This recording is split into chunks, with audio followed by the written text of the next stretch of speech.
नमस्कार। बीएड शिक्षकों के ब्रिज कोर्स परीक्षा को ध्यान में रखते हुए हम हिंदी भाषा का अध्ययन कर रहे हैं। हिंदी में अब तक हमने अध्याय 1 से लेकर अध्याय 9 तक पूरा कवर कर लिया है। साथ ही साथ हर अध्याय के मध्य में और अंत में जो प्रश्न पूछे गए हैं हम उन्हें भी हल करते हुए चल रहे हैं, ताकि जो हिंदी का पोर्शन है वो 100% पूरा कंप्लीट हो जाए। हमने इसके पहले जो चैप्टर्स कवर करवा रहे थे उसमें अध्याय 8 के अंतिम प्रश्नों को देख रहे थे, जो अंत में पूछे गए हैं। 3 प्रश्नों को हमने देखा था। बचे हुए 3 प्रश्नों को आप देख लीजिए आज की इस वीडियो में। प्रश्न है कि भाषा सीखने सिखाने की प्रक्रिया में शिक्षक को बुनियादी और आरंभिक चरण के लिए आकलन में बच्चों का अवलोकन करना और उनकी कलाकृतियों का विश्लेषण करना आवश्यक है।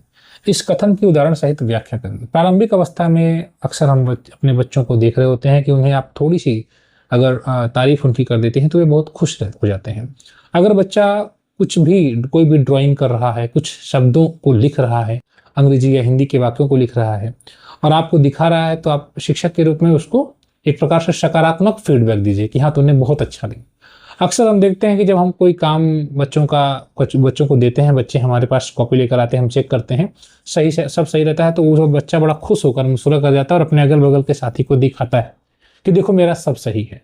तो कहीं ना कहीं हमें इस चीज़ को समझना होता है, उस चीज़ को, यानी कि हम बच्चे को अवलोकन कर रहे हैं कि हमने बच्चे की कॉपी को चेक किया, उसके बाद भी हम बच्चे का अवलोकन कर रहे हैं कि बच्चा जा रहा है, अपने दोस्तों से शेयर कर रहा है, उसके दोस्त भी उसको देख रहे हैं और देखकर वे भी कहीं ना कहीं उनके अंदर भी एक जोश आ रहा है कि मैं भी अब सवाल को लगाऊंगा सही, और मैं भी, आपने गुड दे दिया तो मैं भी गुड पाऊंगा या मैं भी स्टार पाऊंगा। कहीं ना कहीं हम जब बच्चों का अवलोकन कर रहे होते हैं तो हम बच्चों को बारीकी से समझ रहे होते हैं। ये बहुत आवश्यक है प्रारंभिक अवस्था में बच्चों को समझने के लिए कि हम बच्चों का अवलोकन करें और उनकी कलाकृतियां। जैसे बच्चा मान लीजिए कि कोई ड्राइंग बना रहा है, तो आप ये देखिए कि ड्राइंग उसकी अच्छी है या नहीं, ये मत देखिए। आप ये देखिए कि बच्चा क्या कहना चाहता है, ठीक है, उसको वो कह पा रहा है कि नहीं अपनी कलाकृतियों के माध्यम से, ठीक है। तो हमें उसका भी विश्लेषण करना आवश्यक है। तो बुनियादी अवस्था में, यानी जो फाउंडेशनल स्टेज होता है, इसमें 3 साल आंगनबाड़ी, फिर कक्षा 1 और 2 होता है, और आरंभिक चरण जो प्रिपरेटरी स्टेज होता है जिसमें कक्षा 3, 4 और 5 को आप बेसिकली रखते हैं। इस दौरान बच्चों का अवलोकन करना और उनकी कलाकृतियों का विश्लेषण करना अत्यंत महत्वपूर्ण है, ठीक है। बच्चा नाव बनाता है कागज की, आपने भले ही आपको अच्छा ना लगे लेकिन आप उसकी तारीफ करिए, क्योंकि अगर आप ज़्यादा तारीफ कर देंगे तो फिर हो सकता है कि अगले दिन पूरे पेज ही बच्चे फाड़ डालें। तो ऐसा भी तारीफ नहीं करना है पूरी किताब का पेज खत्म हो जाए, ऐसा नहीं करना, लेकिन आपको सकारात्मक फीडबैक देना है। इससे शिक्षक बच्चे के भाषा विकास, रचनात्मकता, समझ और अभिव्यक्ति का सही मूल्यांकन कर पाते हैं, ठीक है। और यह रचनात्मक आकलन की प्रभावी वृद्धि है। जैसा कि पहला है बच्चों का अवलोकन क्या है, यानी कि हम बच्चों के बोलने, जब हम देखते हैं बच्चे आपस में बातचीत करते हैं, बच्चा एक दूसरे की बात को सुन रहा है, यानी एक बोल रहा है तो दूसरा सुन रहा है। कोई भी अगर गतिविधि करा रहे हैं तो बच्चों की भागीदारी को हम देख रहे हैं। हम 15 अगस्त की तैयारी करवा रहे हैं तो कुछ बच्चे बहुत एक्टिव हैं, तो हम उसका अवलोकन कर रहे हैं, देख रहे हैं। उसके व्यवहार को हम बच्चे को देख रहे हैं, किस प्रकार से बच्चा व्यवहार कर रहा है, तो हम अवलोकन कर रहे होते हैं। इसके लिए हम चेकलिस्ट, उपाख्यानात्मक रिकॉर्ड, यानी जिसको आप किसी एक दिन के, हाँ कि बच्चा यह काम कर पाता है, कि हमने आज इस तारीख में यह काम करवाया, बच्चा ऐसे कर ले रहा है, ठीक है, बच्चा बेहतर तरीके से संवाद कर पाता है, तो बच्चों का एक रिकॉर्ड रख रहे होते हैं। इसको हम आगे देखेंगे और बेहतर से। तो हम मौखिक प्रतिक्रिया, जिससे उपकरणों का प्रयोग किया जाता है, यानी कि मौखिक प्रतिक्रिया का मतलब बच्चे जब बातचीत करते हैं तो किस प्रकार से संवाद उनका होता है, तो मौखिक रूप से बच्चा किस प्रकार से प्रतिक्रिया देता है, ये कहने का मतलब है। जैसे मान लीजिए कि नाटक आप करवा रहे हैं, कोई आप पात्र अभिनय करवा रहे हैं, तैयारी चल रहा है, इस दौरान शिक्षक क्या देखते हैं कि बच्चा स्पष्ट रूप से बोल पा रहा है या नहीं, दूसरे की बातों को सुन या समझ पा रहा है या नहीं, और आत्मविश्वास से उस कार्यक्रम में भाग ले रहा है या नहीं। अक्सर हम देख रहे होते हैं कि जब बच्चे एक्टिविटी कर रहे हैं या रोल प्ले कर रहे हैं, नाटक वगैरह तैयारी कर, कुछ बच्चे अगर हमको पूरी कॉन्फिडेंस के साथ नहीं रखते हैं तो हम कहते हैं चलो ठीक है, दूसरे बच्चे को वहाँ पर लेकर आ जाते हैं, जो बच्चा कॉन्फिडेंस फील करता है बेहतर तरीके से, और उस बच्चे को किसी और भाग में हम मौका दे देते हैं, ठीक है। तो कलाकृतियों का विश्लेषण भी हमारे लिए हम कर रहे होते हैं। जैसे बच्चों द्वारा कोई चित्र बनाया गया, लेखन, मॉडल, कोई परियोजना कार्य बच्चे को हमने दिया, उसने हमने कहा घर से जाना लिख कर लाना, अपने आसपास के बारे में कुछ या अपने परिवार के बारे में कुछ लिख कर लाना। तो बच्चे को कुछ भी हमने किस प्रकार का टास्क दिया, होमवर्क दिया, उसके बाद हम देख रहे हैं उसको कि बच्चे की उसके माध्यम से, यानी बच्चे ने अपनी बातों को लिखा, उसको देखकर हम बच्चे की भाषाई दक्षता को समझने का प्रयास करते हैं। हमने कहा कि तुम अगर चिड़ियाघर जाओगे तो क्या क्या देखोगे या तुम्हें कैसा महसूस होगा। बच्चा कल्पना करता है कि मैं अगर चिड़ियाघर जाऊंगा तो मैं सबसे पहले ये करूंगा, या मैं अगर मेला देखने जाऊंगा तो ये करूंगा। इस प्रकार से बच्चा अपनी कल्पना को बताता है और रचनात्मकता का बच्चे के पता चलता है। जैसे मान लीजिए कि बच्चा अगर मेरे विद्यालय पर चित्र बनाकर कोई वाक्य लिखता है तो शिक्षक उसकी वर्तनी को देखते हैं, वाक्य की संरचना को देखते हैं और विचारों की स्पष्टता का विश्लेषण करते हैं कि हाँ बच्चा सही तरीके से बोल पा रहा है कि नहीं, वाक्य सही तरीके से लिख पा रहा है या नहीं, अपने मन में जो भी भाव है उसको स्पष्ट कर पा रहा है कि नहीं। इससे बच्चे की वास्तविक प्रगति का पता चलता है, ठीक है। साथ ही साथ बच्चा कितना क्रिएटिव है, आपने बच्चे से कहा कि 26 जनवरी के बारे में, 15 अगस्त के बारे में लिख के लाओ, तो बच्चा अपने विचारों को प्रकट कर रहा है। ठीक है, आप बच्चे की कल्पना शक्ति को समझने का प्रयास कर रहे हैं। ठीक है, इसके अलावा बच्चा अगर कहीं कमजोर पाया जाता है तो शिक्षक उस संबंध में सुधारात्मक गतिविधि बना पाते हैं उसी आकलन के आधार पर। ठीक है, बच्चे की व्यक्तिगत आवश्यकताओं की पहचान करते हैं और भाषाई दक्षताओं का समग्र मूल्यांकन संभव हो पाता है इस प्रकार से। ठीक है, तो हम ये कह सकते हैं कि अवलोकन के माध्यम से, यानी जब हम बच्चे को देख रहे हैं ध्यान से, बच्चे को कोई भी कार्य कर रहा है, कोई रोल प्ले कर रहा है, कोई लेखन कार्य कर रहा है, पठन कर रहा है, बच्चे का अवलोकन कर रहे हैं, साथ ही साथ उसकी कलाकृतियों का हम जब विश्लेषण करते हैं, तो ये एक प्रमुख मेथड के रूप में रचनात्मक आकलन है के अंतर्गत है, और इनके माध्यम से शिक्षक बच्चे की जो समग्र भाषाई विकास है उसका एक प्रकार से मूल्यांकन कर पाते हैं। ठीक है, ये प्रश्न आपने कवर कर लिया। पांचवा प्रश्न देखिएगा, अपने विद्यालय में बच्चों को हिंदी भाषा अधिगम संबंधी कौन कौन सी चुनौतियां आती हैं। तो एक शिक्षक के रूप में अगर आप बच्चों को हिंदी पढ़ा रहे हैं कक्षा 3 में 4 में, तो बहुत सी समस्याएं आपने फेस की होंगी, उनको ही लिखना है, इसमें बहुत ज़्यादा ये बहुत कठिन क्वेश्चन नहीं है। हम अपने हिसाब से अपने अनुभव के आधार पर लिख सकते हैं। हमने यहाँ पर एक अनुभव के आधार पर लिखा कि घर में बच्चे की अलग बोली बोली जाती है और भाषा का प्रयोग होता है, और हमारे विद्यालय में थोड़ी परंपरागत हिंदी, शुद्ध हिंदी बोली जाती है। बच्चे के घर पर भोजपुरी भाषा का प्रयोग किया जाता है। तो बच्चा जब हमारे कक्षा 1 में या प्री प्राइमरी में आ रहा होता है तो उसके पास कॉन्फिडेंस नहीं हो पाता है हमसे संवाद करवाने का, तो हमारे लिए हिंदी पढ़ाना भी कठिन हो जाता है या अंग्रेजी पढ़ाना भी कठिन हो जाता है। तो ऐसे में हम क्या कर रहे होते हैं कि अब इसका उपाय यही है कि बच्चे की भाषा को ही हम सम्मान दें। ऐसा हमारी शिक्षा नीति कहती है कि आप बच्चे की भाषा को सम्मान करें, बच्चे की भाषा के सहारे आप उसको हिंदी सिखाएं। ठीक है, जैसे अगर आप कोई शब्द हिंदी में पढ़ा रहे हैं, अब उसी हिंदी में बच्चा भोजपुरी में समझाया, तो आप भोजपुरी में समझाया, उसको बताएं कि हाँ भोजपुरी में इसको ये कहते हैं, तो हिंदी में इसको हम ये शब्द कहेंगे। ठीक है, यानी कि भोजपुरी के शब्द या जो भी बच्चे का लोकल लैंग्वेज है उसके शब्द को आप उसी के सहारे आप मुख्य हिंदी भाषा में लेकर आने का प्रयास करेंगे, स्विच करेंगे। तो घर में अलग बोली का प्रयोग, भाषा का प्रयोग होता है, यह भी एक समस्या है। हमारे पास विद्यालयों में मुद्रित सामग्री का अभाव रहता है। हमको खुद अब मुद्रित सामग्री का अभाव, अभी आपने देखा कि 70 आधा कभी रोजे हो गया, किताबें नहीं आई, कभी कभी ऐसा ही होता है। तो किताबें नहीं आई तो बच्चे को पढ़ाएं कैसे? बच्चे के पास खुद कोई किताब नहीं रहती, कॉपी नहीं रहती, नोटबुक्स वगैरह नहीं रहती हैं।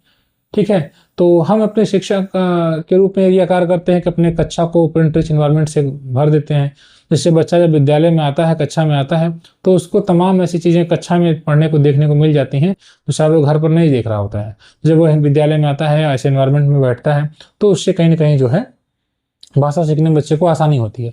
तो हमारे पास प्रिंट रिच इन्वायरमेंट की भी अभाव रहता है। ठीक, पुस्तकें उपलब्ध नहीं हो पाती हैं, पढ़ने की आदत का अभाव, बहुत से बच्चे ऐसे होते हैं जो पुस्तक पढ़ना नहीं चाहते हैं।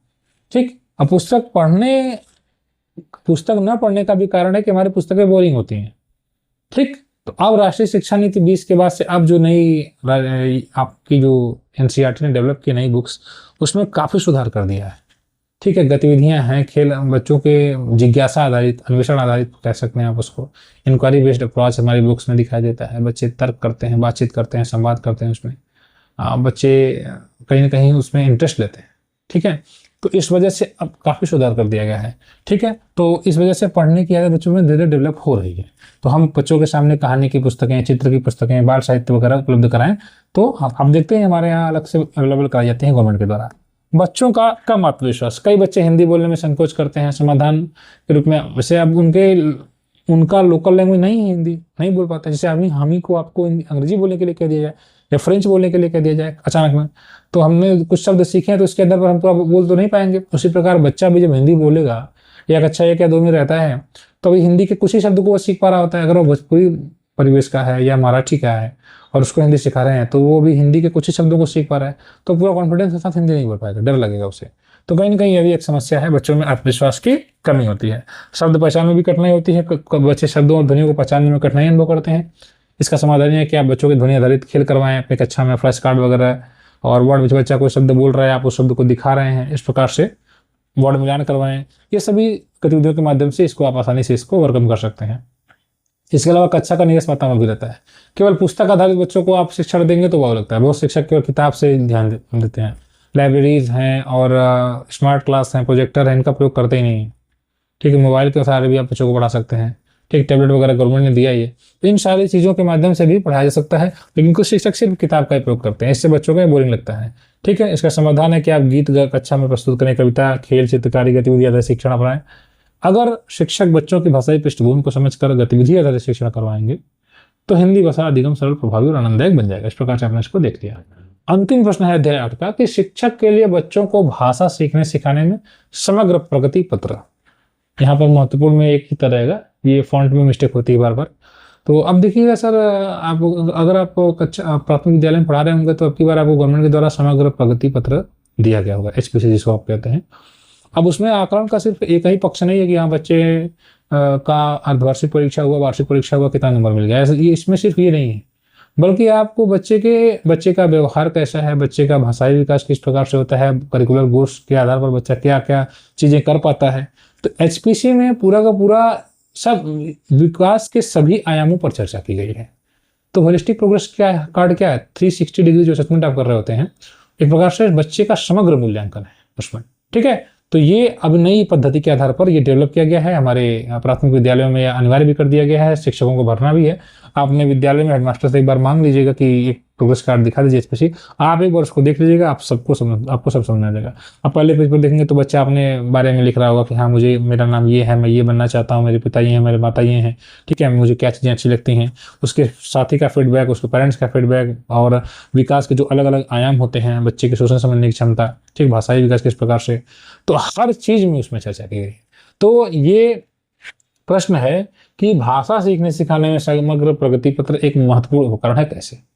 तो जैसा कि हमने कहा कि समग्र प्रगति पत्र बच्चों की संपूर्ण प्रगति को, होलिस्टिक प्रोग्रेस को दिखाने वाला एक दस्तावेज है। यह केवल अंक पर आधारित नहीं होता जो कि हमने चर्चा किया, बल्कि बच्चे के भाषाई विकास, व्यवहार, बच्चा किसी गतिविधि में भाग ले रहा है नहीं ले रहा है, उसकी क्या रुचियां हैं, बच्चे के कौशल विकास को भी प्रदर्शित करता है। ठीक है, समग्र प्रगति पत्र का महत्व यह है कि प्रगति का समग्र चित्र प्रस्तुत करता है। यह बच्चों के शैक्षिक और व्यवहारिक विकास दोनों को दर्शाता है। जैसे बच्चा कहानी सुनाकर अपने विचार व्यक्त कर पाता है या नहीं, ठीक है, इस चीज को भी उसमें जिक्र किया जाता है। ठीक है, इसके अलावा वह शिक्षक और अभिभावकों के बीच संवाद का माध्यम होता है, यानी अभिभावकों को बच्चों की वास्तविक प्रगति की जानकारी मिल जाती है। जैसे HPC में उल्लेख किया जाता है कि बच्चा समूह में चर्चा में सक्रिय भाग लेता है, ठीक है, और साथ ही साथ अध्यापक का फीडबैक भी उसमें लिया जाता है। ठीक, बच्चे उसके दोस्त का भी फीडबैक लिया जाता है। तो स्व मूल्यांकन का अवसर भी मिलता है, बच्चे अपनी कमजोरियां और शक्तियों को पहचानते हैं, और बच्चा समझता है कि उसे लिखने में अधिक अभ्यास की आवश्यकता होती है। जब उसको लगता है कि हाँ मैं यहाँ पर फंस रहा हूँ, मुझे दिक्कत हो रही है, तो बच्चे उसमें और ज्यादा काम कर रहे होते हैं। ठीक है, साथ ही साथ इसके आधार पर अध्यापक भी अतिरिक्त योजना बनाते हैं। जैसे आप देख रहे हैं कि बच्चे कहीं विकास के किसी एक क्षेत्र में कमजोर है, तो आप उस पर विशेष काम करेंगे, ठीक है, बच्चे के लिए। तो यहाँ पर शिक्षक को अतिरिक्त गतिविधियां योजनाबद्ध करने में मदद मिलती है। इसके माध्यम से अगर बच्चा शब्द पहचान में कमजोर है तो शिक्षक अतिरिक्त अभ्यास उसके लिए करवा रहे होते हैं। ठीक है, इसमें गुणात्मक और मात्रात्मक दोनों प्रकार की जानकारी होती है, यानी इसमें अवलोकन, बच्चे का आप कर रहे हैं, गतिविधि आधारित कार्यपत्रक और मौखिक प्रदर्शन सबको शामिल किया जाता है। ठीक है, और बच्चे की जो निरंतर प्रगति है, चूंकि बच्चा लगातार सीख रहा होता है, तो लगातार सीख रहा है तो उसका लगातार आकलन भी होना चाहिए सीखने का। तो इससे बच्चे की प्रगति का तुलनात्मक अध्ययन संभव हो पाता है। जैसे बच्चा पहले केवल छोटे शब्द पढ़ता था, अब वो कहानी पढ़ने लगा है, तो इस प्रकार से आपने इसको देखा। तो हम कह सकते हैं कि समग्र प्रगति पत्र बच्चे के सीखने की प्रक्रिया को समझने का एक प्रभावी साधन है, जो शिक्षक, अभिभावक और बच्चों तीनों के लिए उपयोगी दस्तावेज सिद्ध होता है और समग्र विकास को बढ़ावा देता है। इस प्रकार से अपने अध्याय 8 तक जो प्रश्न उत्तर थे उनको भी कवर कर लिया। इसके पहले हमने थ्योरी कवर कर ली है, अध्याय 9 की भी थ्योरी कवर कर ली है। हम आगे अध्याय 9 के प्रश्नों को भी देखेंगे। ब्रिज कोर्स की बेहतरीन तैयारी के लिए इस चैनल को सब्सक्राइब करें। धन्यवाद।